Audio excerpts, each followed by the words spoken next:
쓸데없는 짐들도 우리가 좀 내려놓을 필요가 있을 것 같습니다. 그리고 본래 우리 자리로 겸손하게 그리고 기쁜 마음으로 내려가야 한다고 생각합니다.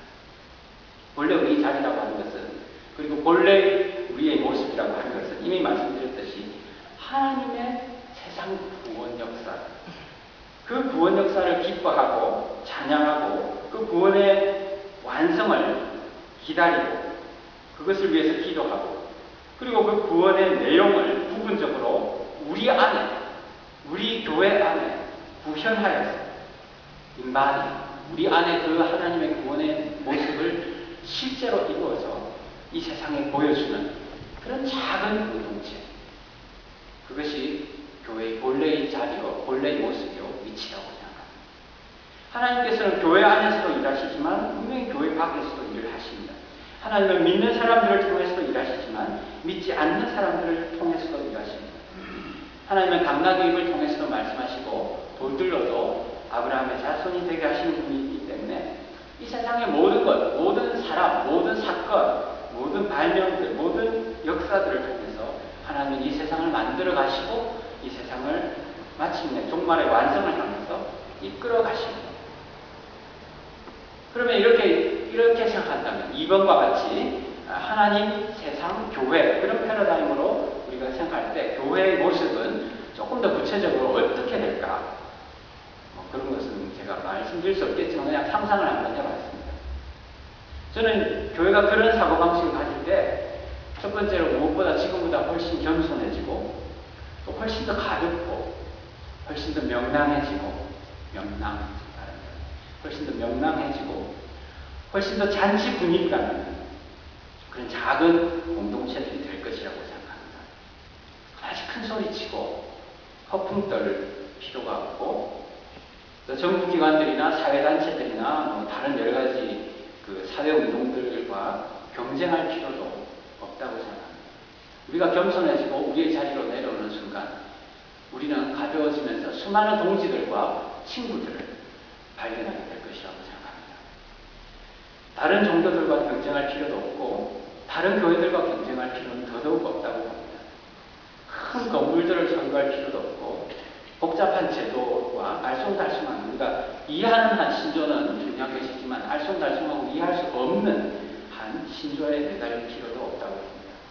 또 소위 신학교를 나온 성직자들을 잔뜩 등에 업고 있을 필요도 없고 미국 대통령 선거 있을 때마다 동성애가 어떻고 낙태가 어떻고 하면서 그렇게 눈에 싹심질 피고 세상을 향해 소리 질러대지 않아도 될 것이라고 봅니다. 우리는 세상을 다스리는 존재가 아닙니다. 우리는 그렇게 할 능력이 있거나 또 그렇게 똑똑하지도 않습니다. 우리가 할 수 없는 것을 하겠다고 하거나 아니면 하고 있다고 우긴다는 그것은 과대망상입니다. 교회는 사실 그런 사명을 위임받은 적이 없습니다. 하나님께서 그것을 하실 것입니다. 우리보다 천배 만배, 억만배 하나님께서 세상을 더 걱정하시고 성령을 통해서 그 세상 안에서 세상을 위해서 일하고 계실 것입니다. 우리는 그것을 찬양하고 증언하고 그 구원의 내용을 우리 안에 구현하는 겁니다. 물론 그것도 쉽지 않은, 결코 쉽지 않은 일이고 오직 성령의 능력으로만 가능한 어려운 일입니다. 우리 교회는 바로 그 과업에 집중해야 합니다. 그 과업이라고 하는 것은 삼위일체 하나님의 사랑과 교제를 닮은 그런 그 작은 사랑의 공동체를 만드는 것입니다. 삼위일체 하나님의 사랑과 교제를 모방하고 부분적이지만 어림도 없지만 그래도 반영하는 교회, 또 삼위일체 하나님처럼 다양성을 인정하면서 그 가운데서 일치를 이루어가려고 노력하는 교회.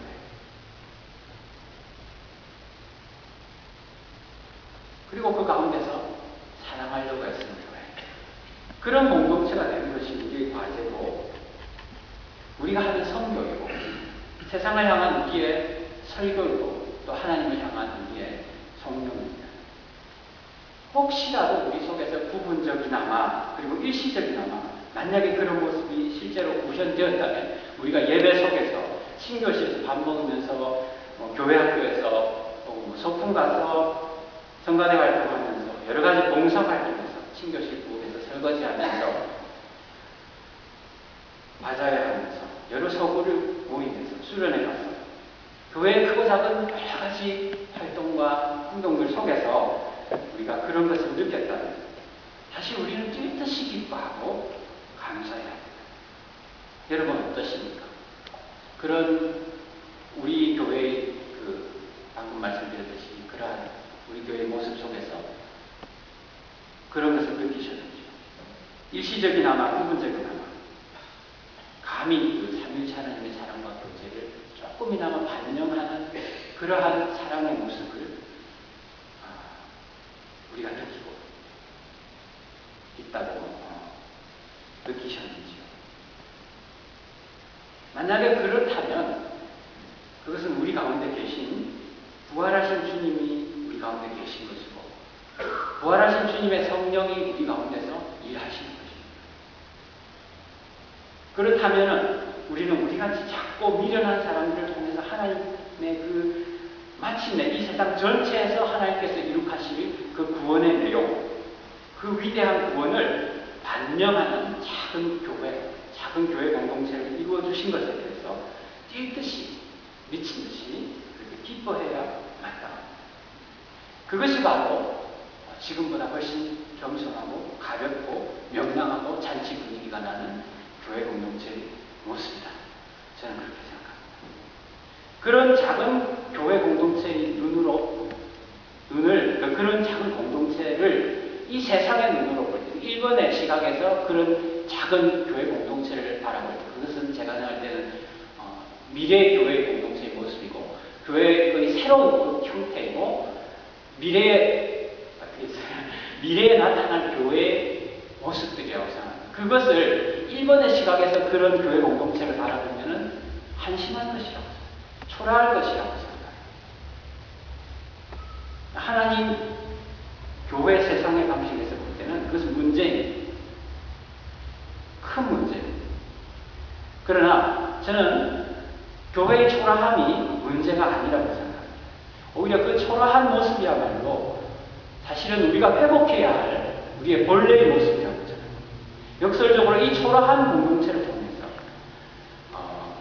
이 세상에 하나님의 연약하신 십자가에서 죽으신 하나님의 그 역설, 자기를 다 포기하고 아무것도 아닌 것이 되어버린 하나님의 모습을 비로소 그 초라함 속에서 발견하고 이해하기 시작할 것이라고. 그 한량없는 하나님의 은혜와 신비를 보기 시작할 것이고, 이 세상의 희망이 어디에 있는지, 이 세상이 마침내는 어떻게 될 것인지에 대한 희망을 이 세상이, 교회뿐만 아니라 이 세상이 가지기 시작할 것입니다. 저는 그래서 오늘 이 제목을 초라하지만 영광스러운 교회가 아니라 초라하고 영광스러운 교회로 제목했습니다. 바로 교회의 그 초라함 속에, 교회의 가난함 속에, 교회의 자금 속에, 교회의 미비함 속에, 교회에 잘 조직되지 않은 그 어수선함 속에 역설적으로 우리의 영광이 들어있습니다. 교회는 스스로를 영광스럽다고 선포하고 그것에 대해서 바꾸기해서는 안 된다고 생각합니다. 있지도 않은 영광을 숫자와 돈과 화려한 건물로서 만들어내려고 애써서도 안 된다고 생각합니다. 우리의 영광은 우리 속에 있는 것이 아니라 오히려 우리의 초라함 속에, 우리의 초라함 속에서 겸손히 우리가 하나님의 위대하신 구원을 세상에서 이루어지고 하나님께서 하시는 그 위대함을 작은 공동체로서 증거할 때 그것에 우리의 영광이 있고, 그러한 공동체에게 하나님께서 주신 것이 영광이다. 저는 그렇게 봅니다. 여러분, 오늘 교회에 오신 것을 저는 진심으로 환영합니다. 오늘 우리가 교회로 모인 것을 기뻐합시다. 우리의 초라함에 대해서 감사합시다. 그리고 적은 무리를 통해서 하나님께서 드러내신 그 영광에 대해서 기대하고 설레며 감사합시다. 복음의 말씀을 들으십시오. 적은 무리여 무서워 말라. 너희 아버지께서 그 나라를 너희에게 주시기를 기뻐하십니다.